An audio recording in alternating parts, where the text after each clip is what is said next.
ধোঁয়া ওঠা কফির কাপ, পাশে বই বা ল্যাপটপ। এতদিন নাগরিক জীবনের সকালটা এভাবেই শুরু হতো। তবে দৃশ্যপট এখন বদলাতে শুরু করেছে। কফির সেই চেনা জায়গা ধীরে ধীরে দখল করে নিচ্ছে এক উজ্জ্বল সবুজ পানীয় মাচা। প্রথম চুমুকেই অনেকে মুখ কুঁচকে বলবেন, এটার স্বাদ তো ঘাসের মতো।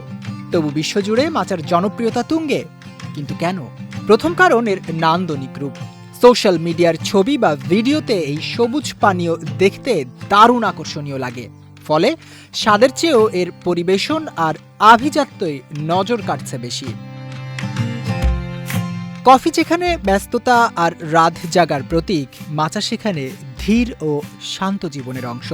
এতে ক্যাফেইন থাকলেও এল থিয়ানিন নামক উপাদানের কারণে এটি শরীরের অস্থিরতা না কমিয়ে বরং এক ধরনের শান্ত মনোযোগ এনে দেয়। তাই অনেকে একে শুধু পানীয় নয়, বরং নিজের জন্য কিছুটা সময় কাটানোর লাইফস্টাইল হিসেবে দেখছেন।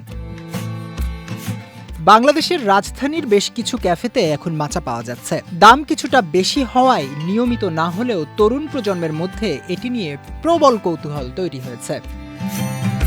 তাহলে কি কফি হারিয়ে যাবে? সম্ভবত না।